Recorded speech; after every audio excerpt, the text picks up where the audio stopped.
بسم اللہ الرحمن الرحیم۔ السلام ناظرین، پروگرام شام ہدایت کے ساتھ میں ہوں آپ کا میزبان عمران نقوی۔ آج کا ہمارا پروگرام دو حصوں پر مشتمل ہے، اور پہلے حصے میں ہم جو گفتگو کریں گے ہمارے ملک کا سب سے اہم بنیادی مسئلہ جو کہ بدقسمتی سے اب تک توجہ اور وہ مقام حاصل نہیں کر سکا جس کا وہ مستحق ہے، اور وہ شعبہ تعلیم ہے۔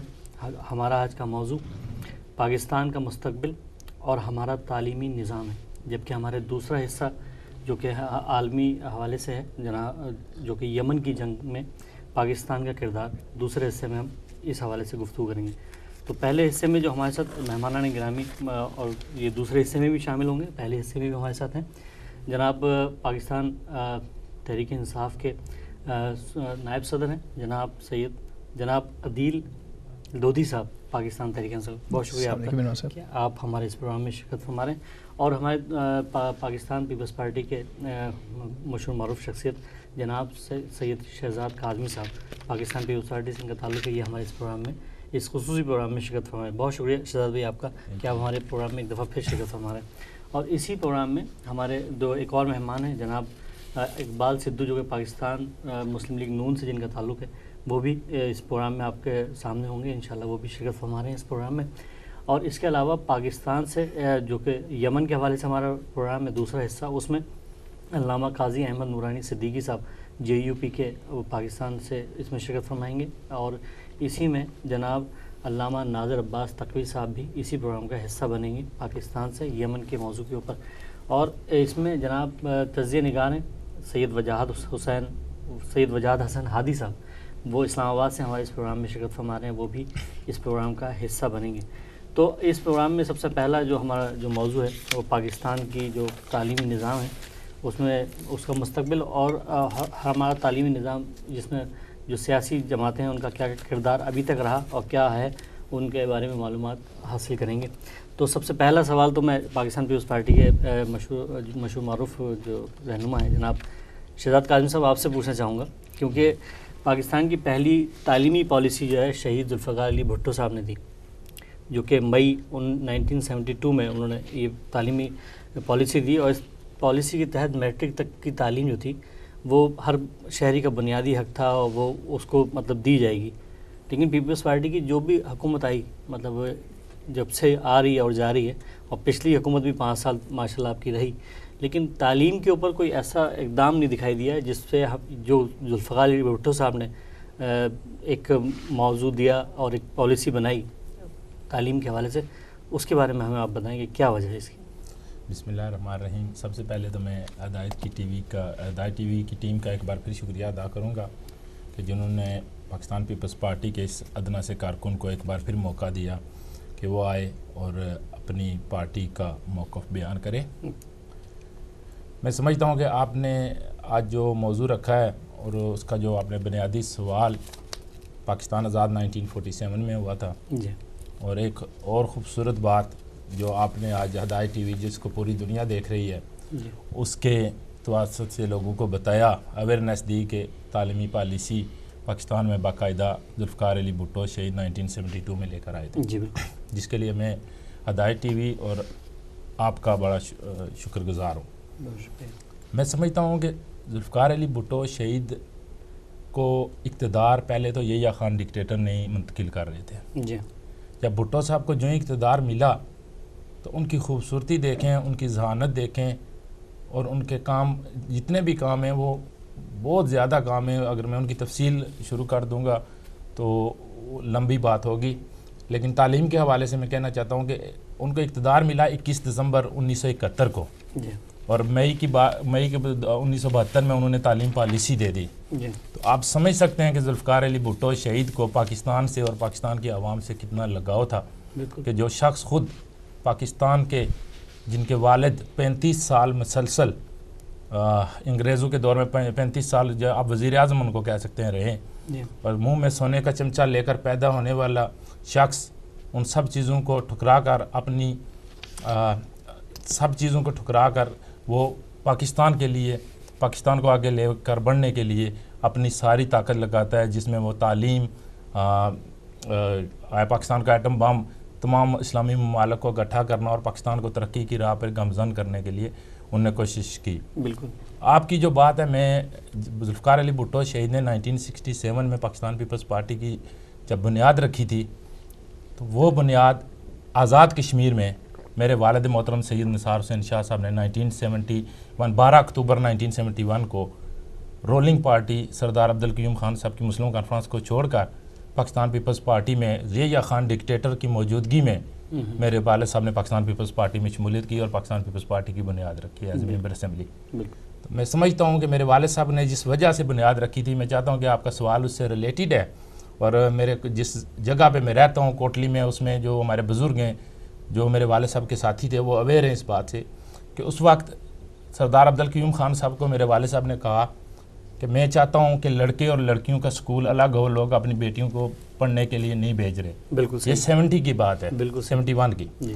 تو آپ اس طرح کریں کہ ان کو لڑکوں اور لڑکیوں کو الگ سکول کا بندوبست کریں، کالج کا بندوبست کریں تاکہ لڑکیاں جا سکیں، لڑکیاں لوگ اپنی پڑھنے کے لیے بھیجیں. بالکل صحیح. جس پہ سردار عبدالقیوم خان صاحب نے توجہ نہیں دی. انہوں نے کہا کہ شیخ منظر مسعود جو اسپیکر تھے کہ وہ کریں گے. جی.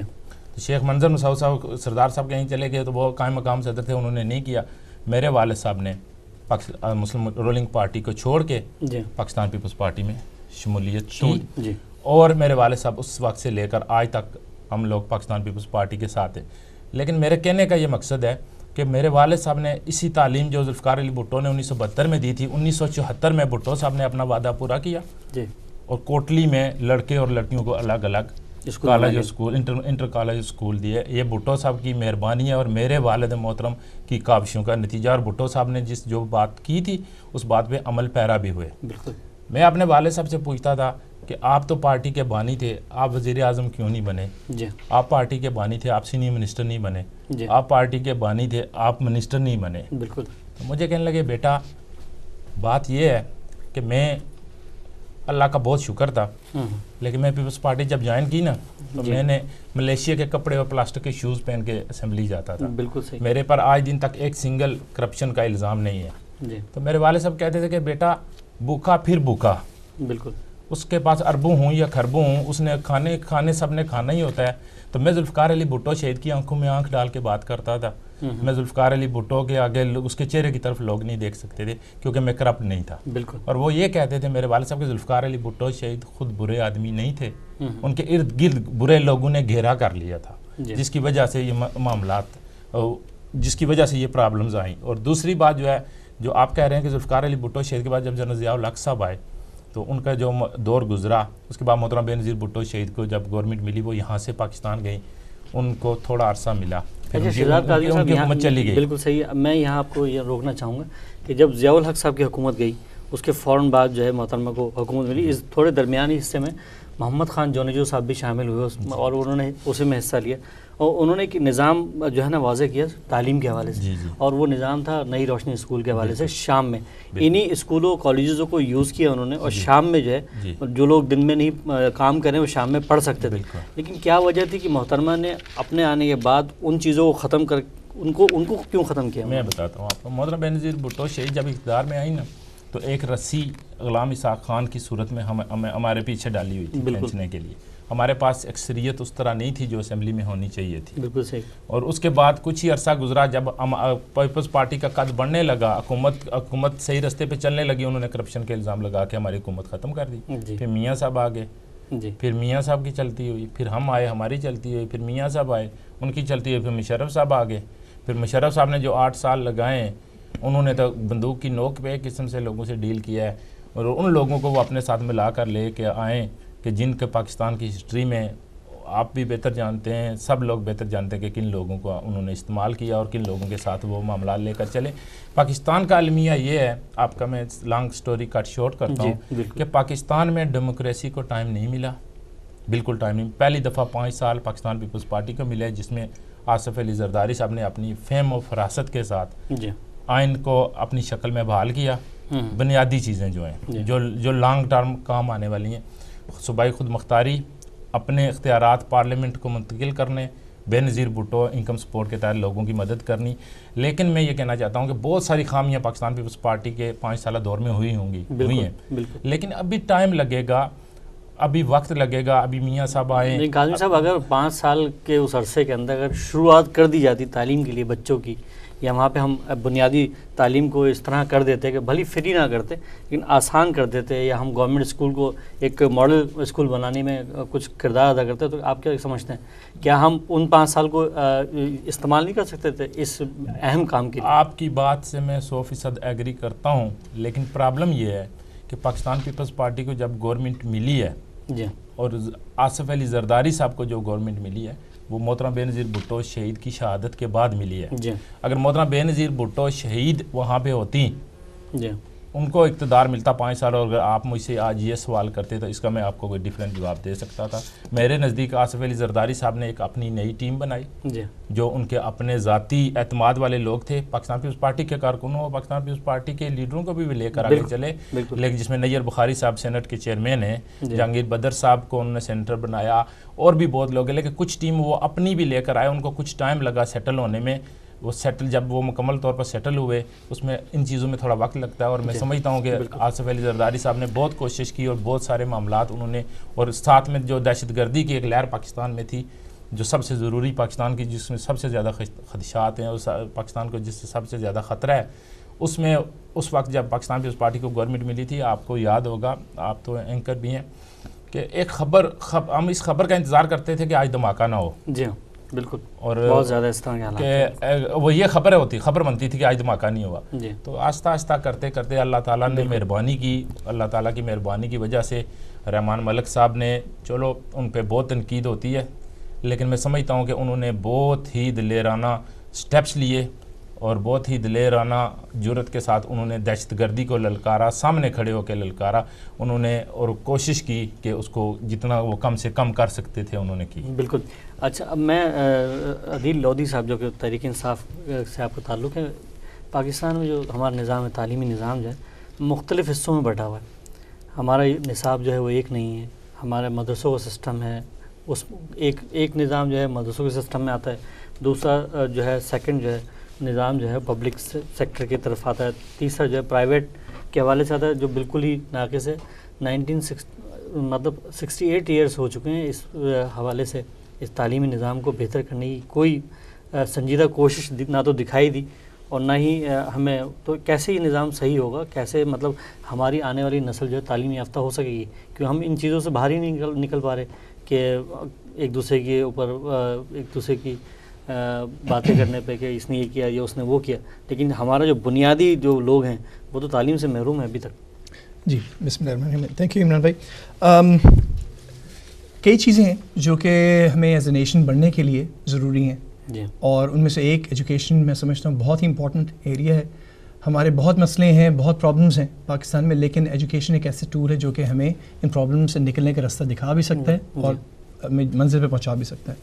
تو میرے پرسنل پیشن ہے جی, ایجوکیشن سے میرا تعلق بھی ہے, لیکن میں اگر پارٹی لائن کو دیکھوں تو ہمارا ایک بہت کلیئر مینڈیٹ ہے اور بہت ایک کلیئر اسٹیٹڈ پالیسی ہے کہ ہم نے ایجوکیشن کے اوپر کام کرنا ہے, جی, اور ایجوکیشن ایسا جو کہ ایک بیسک ریکوائرمنٹ ہے ہمارے عوام کی, اس پہ کام کرنا ہے. اس لیے ہم نے ایک ایجوکیشن پالیسی بنائی, اس پہ ہم نے کام شروع کیا, اور اللہ کا شکر ہے ہمیں مینڈیٹ ملا اور ہم گورنمنٹ بنا سکے کے پی میں, اور وہاں پہ کام کر رہے ہیں. اب کیوں ہوا, کیسے ہوا, کئی محرکات ہیں اس کے, کئی انٹرسٹ گروپس ہیں. کچھ لوگوں کو یہ بہتر لگا کہ ٹھیک ہے لوگوں کو ڈیوائڈ کرتے رہو, ان کو ایجوکیشن سسٹم میں تو ڈالو, لیکن اس ایجوکیشن سسٹم ایسا ہونا چاہیے جس میں سے کچھ قابل انسان نہ نکل سکے. اور ایک سسٹم ایسا رکھا جو کہ ان لوگوں کے لیے جو کہ ہمارے حکمران گروپ کے ہیں ان کے لیے ایک سسٹم ہونا چاہیے تاکہ وہ آگے حکمرانی کر سکیں. کیونکہ دیکھیں حکمرانی وہ تب تک کر سکتا ہے جب تک اس کے پاس حکمرانی کرنے کے لیے لوگ ہوں, گائے بھینس ہوں تو پھر وہ چراتے رہیں گے ان کو. یہی ہمارے ساتھ بھی ہوتا رہا ہے. اب کے پی گورنمنٹ کی, پی ٹی آئی کی یہ پالیسی ہے کہ جی ہم نے جو نصاب ہے وہ یکساں کرنا ہے, سب کو ایک طرح کا ہو. پرائیویٹ ایجوکیشن ہے, اس کے بینیفٹس ہیں, اس کے نقصانات ہیں, اس کو ہم رد نہیں کر سکتے. They play a very important role in Pakistan in today's environment. ہم کہیں جی پرائیویٹ اسکولس بند کر دیے جائیں, دیٹس ناٹ دا آنسر. ہمیں ہمارے نزدیک جو بیسٹ آنسر یہ ہے کہ جو گورنمنٹ سیکٹر میں اسکول ہیں, پبلک سیکٹر میں اسکول ہیں, ان کو ہم اتنا اچھا کر لیں کہ وہ کسی بھی پرائیویٹ سیکٹر اسکول سے کمپیٹ کر سکیں اور وہ ایسی فاؤنڈیشن لے کر سکیں پاکستانی بچوں کے لیے جو کہ آگے فیوچر کے معمار بن سکیں. تو ہماری پالیسی بڑی اسٹریٹ فارورڈ کلیئر ہے اس کے اوپر. اس کے لیے پھر بہت سارے ایسے کنکریٹ ایکشنز کرنے کی ضرورت تھی جس سے ہمارے جو پبلک سیکٹر اسکولز ہیں وہ امپروو بھی ہو سکیں, وہ ڈیلیور کر سکیں اس پالیسی کو جو کہ ہم چاہتے ہیں جو آگے فیوچر ہے. بالکل الحمدللہ it's been what less than 2 years now, اور اس پہ ہم نے پالیسی امپلیمنٹ شروع ہو گئی. اس میں کئی کام ہو چکے ہیں. ایک تو جو بہت ہی شرمناک سچویشن ہے کہ ہم ایسے ملک ہیں جہاں پہ ہمارے پاس پیسے کم ہیں, اس پیسے کے لیے, اس فنڈس کے لیے ہمارے بہت سارے ریکوائرمنٹس ہیں, ہمارے ڈیفینس ریکوائرمنٹس ہیں, ہماری امپورٹ کے ہیں, ہمارے انرجی ریکوائرمنٹس ہیں, بہت ساری ادر ریکوائرمنٹس ہیں.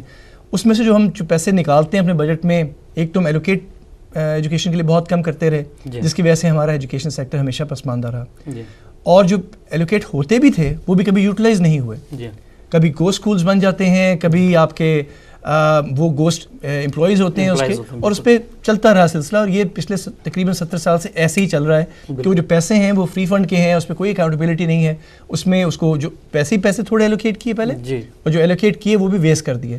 تو اب میں اپنی گورنمنٹ, اپنی پارٹی کو ڈیفینڈ تو نہیں کر رہا, لیکن بتا سکتا ہوں کہ ہم کیا کرنا چاہ رہے ہیں اور کیا کر رہے ہیں. ہماری پالیسی بہت کلیئر ہے کہ جی ایجوکیشن ایمرجنسی ہے, وی ہیو ٹو ہیو بیان ہے کہ بہت کلیئرلی اس کو مینشن بھی کیا ہے. وار فوٹنگ پہ کام ہو بھی رہا ہے. ایگزامپلس دیتے ہیں جی, ہم نے گو اسکولس کے اوپر کام کرنا شروع کیا کہ جہاں پہ آپ کے بلا وجہ ہی پیسے ضائع ہو رہے ہیں, اس کو پہلے روکیں. جو ایگزسٹ ہی نہیں کرتا وہاں پہ پیسے کیوں ضائع ہو رہے ہیں, کیونکہ پیسے تو تھوڑے ہیں ہمارے پاس. پھر جو ہمارے پاس فنڈز اویلیبل ہیں ان کو یوز کیا جائے تاکہ جو ایگزسٹنگ انفراسٹرکچر ہے اس کو لے کریں. اب جہاں پہ دیوار ہی نہیں, جہاں پہ بیٹھنے کی جگہ ہی نہیں, وہاں پہ آپ کیا اسکول کرائیں گے, کیا بچوں کو پڑھائیں گے, یا جہاں انفراسٹرکچر ہے وہاں پہ گائے بھینسیں بندھی ہوئی ہیں, اس سب چیزوں کو ٹیکل کر رہے ہیں. تو اس میں ہزاروں کی تعداد میں اسکول تھے, اور وہ دا پاسٹ پیریڈ جس میں ہماری گورنمنٹ رہی ہے اس میں تقریباً 90% ان کو ٹیکل کر لیا گیا ہے اور ہو رہا ہے. اس میں ایک تو شروع کیا گیا انیشیٹو جو لیا گیا وہ انڈیپینڈنٹ مانیٹرنگ یونٹ کا تھا, جس میں گورنمنٹ نے کہا کہ دیکھیں we have to have a way of knowing کہ اسکولوں میں ہمارے ہو کیا رہا ہے. ایبسنٹیزم بہت ہے, very high absenteeism in terms of students, in terms of tutors, جو ٹیچرز ہیں ان کے. اگر ٹیچر ہی نہیں ہوگا اسٹوڈنٹ کیا آئے گا وہاں پہ, تو پہلے تو اس کو ٹیکل کر لیا جائے. اس کے لیے وہ بایو میٹرک سسٹم بنایا کہ جی ٹیچر کی حاضری لگنے کے لیے آپ کے پاس بایو میٹرک سسٹم ہونا چاہیے, تاکہ ہمیں پتہ ہو کہ اگر عدیل نے جا کے حاضری دینی ہے نمبردان کے کسی اسکول میں یا ایبٹ آباد کے کسی اسکول میں, تو میں وہاں پہ ہوں یا نہیں ہوں, میری حاضری لگنی چاہیے, بجائے اس کے کہ میں کراچی بیٹھا ہوں میری حاضری لگ رہی, تو بایو میٹرک ہونے چاہیے. اور وہ بایو میٹرک ہو چکا ہے, دیٹس بین امپلیمنٹڈ, اور وہ جی ایس ایم لنکڈ ہے. تو اگر میں وہ اپنا تھم پرنٹ دیتا ہوں کراچی بیٹھ کے, تو وہ دین پیپل ول نو کہ یار ایبٹ آباد میں تو تھا ہی نہیں میں. So that's one thing. دوسرا ایک چیز یہ تو ہوئی کہ جی اس کو ایبسنٹیزم کو کم کیا جائے. گو اسکول جو ہیں, اگر تو وہ اسکولز ہیں ہی نہیں, ان کو ایلیمنیٹ کیا جائے. اس میں تھوڑے سے اگر آپ مجھے الاؤ کریں, میں کچھ تھوڑے سے فیکٹس ویسے میرے پاس پڑے ہوئے تھے تو میں نے کہا میں آپ کو شیئر کر لوں. تقریباً یہ بالکل ریسنٹ ہے کیونکہ اس میں ایک لاسٹ منتھ ڈان میں ایک آرٹیکل بھی آیا, بڑی زبردست ہیڈنگ تھی کہ تقریباً 350 اسکول گو اسکولز ہیں کے پی میں, تو کتنی بری گورنمنٹ ہے. اب میں اگر 275 گو اسکولز ہیں بہت بری بات ہے, لیکن میں پھر بھی بڑا خوش ہوں کیونکہ یہ اگر کلیم کرتے ہیں کہ صرف 275 اسکولز ہیں پورے کے پی میں, دیٹس ناٹ بیڈ. اگر تھنک اباؤٹ کہ ہزاروں اسکولز ہیں جو کہ گورنمنٹ کے پیرول پہ ہیں. اچھا یہ نہیں بتا رہے کہ یہ 275 جو ہیں تو تھے کتنے. ایسے بھی اسکولز ہیں جو کہ پچھلے 40 سال سے نہیں کھلے, پہلی دفعہ کھلے ہیں پچھلے 40 سالوں میں. ہمیں آئی ہیڈ دس فگر کہ تقریباً یہ 60-62 اسکول ہیں جو کہ پہلی دفعہ کھلے ہیں پچھلے 40 سالوں میں. جو اسکول تھے کنزیکٹیو گورنمنٹس آتی رہیں جاتی رہیں, اسکول کا نام رہا لیکن کبھی وہاں پہ کوئی ایجوکیشن نہیں ہوئی. ہاں جی یہ ایگزیکٹلی مردان کے تھے اور نوشہرہ کے ایریا میں یہ 62 اسکول تو صرف یہ ہیں. اور جو اگر یہ 275 اسکولوں کی بات کر رہے ہیں تو وہ ایسے ہیں جہاں پہ ابھی اگر انفراسٹرکچر اویلیبل نہیں ہے یا ان کو بند کر دیا گیا ہے یا سسپینڈ کر دیا گیا ہے تاکہ جب تک ہم انفراسٹرکچر نہ بنا سکیں جہاں پہ ایجوکیشن دے سکیں, تو دیٹس امپورٹنٹ. اسی میں ایک اور بات اور مینشن کر دوں, یہ آتی کافی اس میں پبلسٹی بھی ملی تھی. ایک گورنمنٹ نے انیشیٹو لیا تھا تعمیر اسکول پروگرام. اب اس میں بہت کلیئرلی ایک چیز ہے کہ ہمارے پاس فنڈز نہیں ہیں ہماری گورنمنٹ کے پاس سارے سکولز کو دوبارہ ریویمپ کریں, انفراسٹرکچر. اب وہ بجٹنگ جس طرح ہم نے تو حالانکہ اپنی طرف سے پرپورشن آف بجٹ سب سے زیادہ دیا, لیکن پھر بھی وہ کافی نہیں ہے. تو پرائیویٹ فنڈنگ اویلیبل ہے, لوگ کرنا چاہتے ہیں, ان کو میڈیم دینا چاہیے تھا کہ لوگ اگر کوئی سپورٹ کرنا چاہتے ہیں ایجوکیشن کو کر سکیں. لیکن وہ تو صحیح پرائیویٹ سیکٹر کو ہونا چاہیے, ضروری ہونا چاہیے, لیکن وہاں پہ مسئلے یہ آ رہے ہیں کہ جو غریب لوگ ہیں وہ تو اپنے بچوں کو ڈالتے ہیں, ان کے پاس اتنا پیسہ نہیں ہوتا کہ وہ گورنمنٹ پرائیویٹ اسکول میں ڈال سکیں.